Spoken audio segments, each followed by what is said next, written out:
किस आधार पे आप कह सकते हैं कि रामचरितमानस और धर्म करता है? भगवान राम जो माँ सबरी का जूठे बैर खाती है, अपने मतलब भाई को राजा बनाने के लिए, लोग यहाँ पर खुद राजा बनने के लिए कंपटीशन लड़ता है, लेकिन वो बन जाने के लिए और भाई को राजा बनाने के लिए, भरत को राजा बनाने के लिए वो वनवास चले जाते हैं। रामचरितमानस उनको समझ में नहीं आएगा जिनके समझ में कुछ है ही नहीं, जिनके माइंड में तपोगुण है।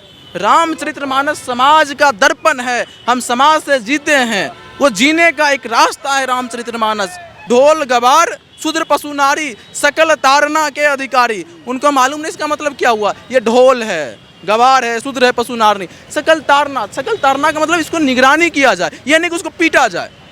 अगर मान चलिए कोई मूर्ख आदमी है, भगवान श्री कृष्ण गीता में कहते हैं माया रचितम चतुर्थ वर्णानाम, माया रचितम चतुर्थ वर्णानाम गुणो धर्मो विभागस्य, मतलब हो सकता है त्रुटि होगा, चूंकि मैं अभी उसमें बोल रहा हूँ। इसका मतलब ये हुआ कि मेरे द्वारा पृथ्वी पे संसार में 4 वर्ण का निर्माण किया गया है, ब्राह्मण क्षत्रिय वैश्य शूद्र, जो अपने कर्म पे हैं। अगर मान के चलिए मैं दलित हूँ, मान के चलिए मैं चमार समाज से हूँ, ठीक है, लेकिन मैं इंडियन आर्मी हूँ, आई एम क्षत्रिय।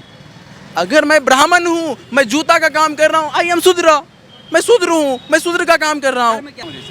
कल का आपने बयान देखा, ये बिहार के जो शिक्षा मंत्री हैं चंद्रशेखर का, आपको नालंदा विश्वविद्यालय में, तो क्या लगता है? रामचरितमानस के बाद किए ना, रोआ मेरा देखिए खड़ा हो गया। बिहार सरकार जो शिक्षा मंत्री हैं चंद्रशेखर यादव जी, पप्पू यादव को हराए हैं, मधेपुरा के हैं, इस बात का घोर विरोध करते हैं। हम तो उनके जात के भी आदमी हैं, और कोई नहीं इस बात को मानेगा कि रामचरितमानस जो है समाज में बंटवारा करता है। उनको नहीं मालूम होगा, वो राजनीतिक रोटियां अपना सेकते होंगे। किस आधार पे आप कह सकते हैं कि रामचरितमानस और धर्म करता है? भगवान राम जो माँ सबरी का जूठे बैर खाती है, अपने मतलब भाई को राजा बनाने के लिए, लोग यहाँ पर खुद राजा बनने के लिए कंपटीशन लड़ता है, लेकिन वो बन जाने के लिए और भाई को राजा बनाने के लिए, भरत को राजा बनाने के लिए वो वनवास चले जाते हैं। उनको रात में मालूम होता है कि हम राजा बनने वाले हैं, सुबह होते होते वो चले जाते हैं वनवास। अच्छा, निषाद राज को उन्होंने अपने भाई के सब भरत सम भाई बताया, सबरी के आश्रम में उन्होंने जो है खाना खाया, तो वहाँ कहाँ भेद किया उन्होंने? प्रभु राम जो है ना, रामचरितमानस है ना, त्याग और समर्पण का एक हमारे पास में उदाहरण है। रामचरितमानस उनको समझ में नहीं आएगा जिनके समझ में कुछ है ही नहीं, जिनके माइंड में तपोगुण है। रामचरितमानस समाज का दर्पण है, हम समाज से जीते हैं, वो जीने का एक रास्ता है रामचरितमानस।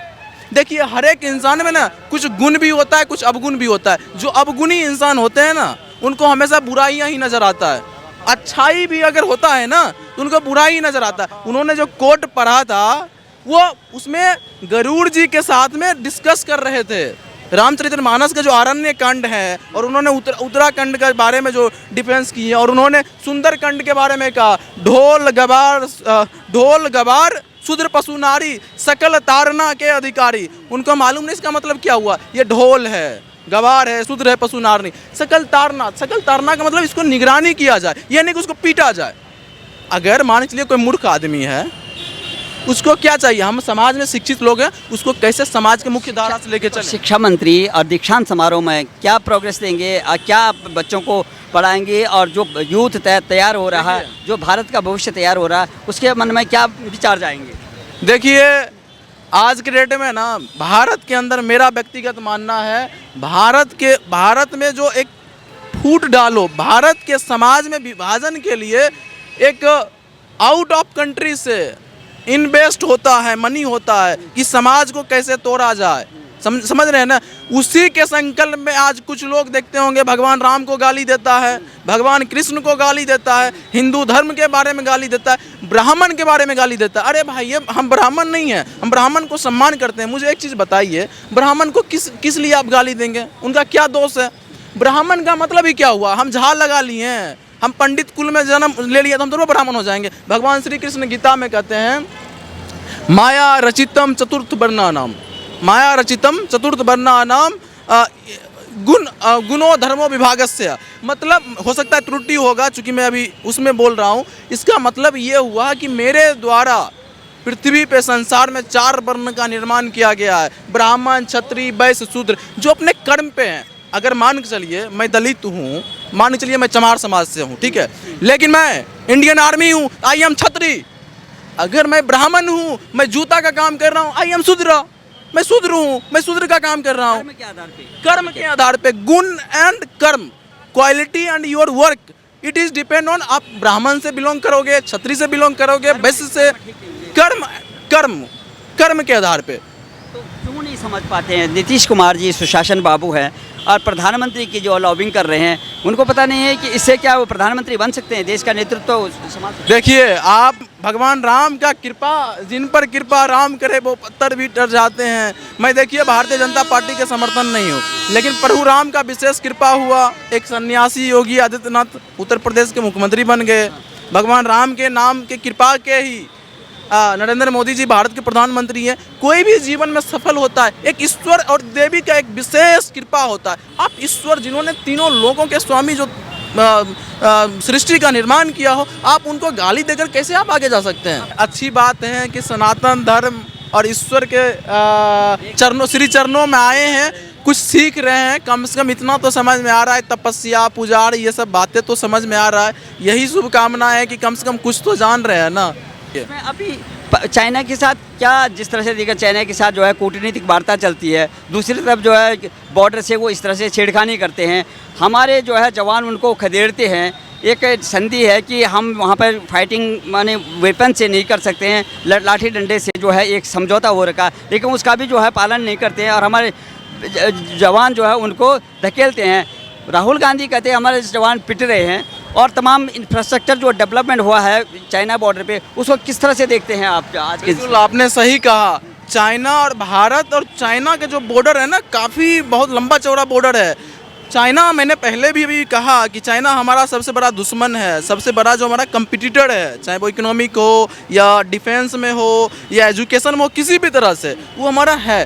रही बात आप कह रहे हैं राहुल गांधी जी क्या कह रहे हैं, देखिए राहुल गांधी जी जो कह रहे हैं उनकी बातों में कुछ दम भी है, कुछ राजनीतिक पॉइंट व्यू भी रखते हैं, लोगों के जज्बात को भी खेलते हैं। लेकिन देखिए जिस तरह से जो है बॉर्डर पे जो है ढांचागत जो है विकास हो रहा है, पहले जो है आप देखते होंगे बॉर्डर पे जो है रोड बनाने के लिए वहाँ से धमकियाँ मिल जाती थी, आज हेलीपैड बन गई है। कितना विकास हो रहा है, आप क्या कहेंगे? नहीं, बॉर्डर पे काफ़ी विकास हो रहा है, भारतीय जो सीमा है उस पर काफ़ी विकास हो रहा है, उसमें कहीं कोई दिक्कत नहीं है, काफ़ी अच्छा विकास हो रहा है। रही बात चाइना का जो सेना है ना, भारत के जो बेटा है ना, जो गांव का बेटा है, चाहे वो किसी भी जाति का हो, चाहे जाट हो, गुज्जर हो, यादव हो, ब्राह्मण हो, भूमिहार हो, जो गांव में रहता है ना, जो सेना में उस एक ही लिए जाता है, माँ भारती को सेवा करना है। माँ भारती की सेवा के लिए अभी आपने देखा हमारे जवान साथी कम संख्या में थे, लेकिन एक एक करके पीट रहा था, खदेड़ रहा था। जब मैं बता देता हूँ, सरकार किसी का पीटने, भारत के सेना को कोई पीट दे, थल सेना को, ये नामुमकिन बात है। राहुल गांधी कम से कम संयम से बोलना चाहिए, उनका बयान था। लेकिन हाँ एक चीज़ है, वो इसीलिए बोल रहे थे कि भाई हमारे देश के जो सेना तो काफ़ी मजबूत है, पत्रकार महोदय, हमारे सेना तो मजबूत है।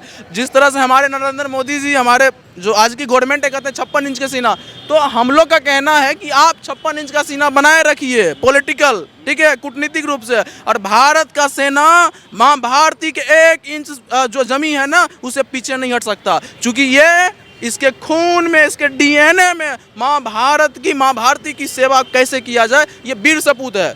ये चंद्रशेखर आजाद के वंशज है, ये वीर भगत सिंह के वंशज है, ये पीछे हटने वाला नहीं है, ये इक्स मोहब्बत नहीं करता, ये माँ भारती से मोहब्बत करता है सेना। भारतीय सेना कभी पीछे हटने वाला नहीं है, ईंट का जवाब पत्थर से देने वाला है। अच्छा, 2024 अब नज़दीक आने वाला है, अब पूरा खलबली है विपक्ष में, हर स्तर पे जो है कभी महागठबंधन बनने की बात होती है, कहीं भारत जोड़ो यात्रा हो रही है। मेन उद्देश्य यही है कि भारतीय जनता पार्टी को बाहर करना है, मोदी जी को जो है इस बार बाहर करना है और प्रधानमंत्री जो है दूसरा बनाना है 2024 में। तो आपको क्या लगता है कि इनमें कौन जो है टक्कर में है इस बार जो है 2024 में? देखिए, परिवर्तन ही संसार का नियम है, भगवान श्री कृष्ण कह के गए हैं। 10 साल मनमोहन सिंह भी रहे, 10 साल आदरणीय प्रधानमंत्री नरेंद्र मोदी जी का भी हो जाएगा। पॉलिटिकल में इस तरह से बदलाव होना भी चाहिए, कोई एक सरकार 30 साल 40 साल नहीं, जैसे कि मैं आपको बताता हूँ कांग्रेस का सबसे बड़ा विरोधी आदमी मैं हूँ। आपको मालूम हो क्या हिटलरशाही थी इंदिरा गांधी के समय में? समाजवादी आंदोलन जब हुआ था तो कहीं ना कहीं बदलाव होने के लिए भारत जोड़ो यात्रा अच्छी बात है। भारत टूटा ही कब था, लेकिन उनका मोटो है कि भारत के आवाम को एक साथ में मिलने का, वो मिलने के लिए जा रहे हैं। उनका अपना एक पॉलिटिकल मैटर होगा, अपना छवि सुधार कर रहे हैं, हम उस पर कुछ नहीं कहना चाहिए। हाँ, भारत जोड़ो अच्छी बात है, हम सब मिलजुल करके रहें। देखिए, प्रधानमंत्री के लिए अगर सच पूछिए दिल की बात, भारत में नेताओं के अंदर में एक से एक छवि है। 2014 से पहले, 2010 से पहले कौन मोदी जी को जानता था? रियल बता रहा हूँ, कोई नहीं जानता था। उन्होंने आया, एक छवि अपना क्रिएट किए, और आज के डेट में हर कोई बच्चा नरेंद्र मोदी को जानता है। तो भारत के अंदर में नेता हैं, नेताओं की संख्या है जो प्रधानमंत्री बनने के काबिल हैं। बहुत सारे नेता हैं, उसमें से किसी आपस में बैठ के लोग डिसाइड करेंगे। लेकिन हाँ, कहीं ना कहीं बेरोजगारी, महंगाई कहीं ना कहीं ये हिट कर रहा है। इस पे नाकामियाँ कहीं ना कहीं मिली है, इसको देखना चाहिए। और वो सरकार आए जो पूर्ण रूप से अपना 100% ट्राई करे कि महंगाई और बेरोजगारी पर ध्यान दिया जाए। रही बात नीतीश कुमार का, नीतीश कुमार ने बिहार में अच्छा विकास किया है, वो में कोई किंतु परंतु इफ और बट नहीं है। लेकिन नीतीश कुमार अकेला चाहेंगे तो प्रधानमंत्री तो बन तो पाएंगे नहीं। लेकिन हाँ, कांग्रेस काफ़ी मजबूत है विपक्ष में, कांग्रेस को देखना है। कांग्रेस जिसको हमको लगता है, कांग्रेस जिसको सपोर्ट करेगा, कांग्रेस जिसको अपना चेहरा के रूप में उभारेगा, वो ही टक्कर में आएगा। बाकी बात अभी दूर दूर तक मेरे समझ से नरेंद्र मोदी जी के टक्कर में कोई नेता व्यक्तिगत छवि के रूप में नहीं है।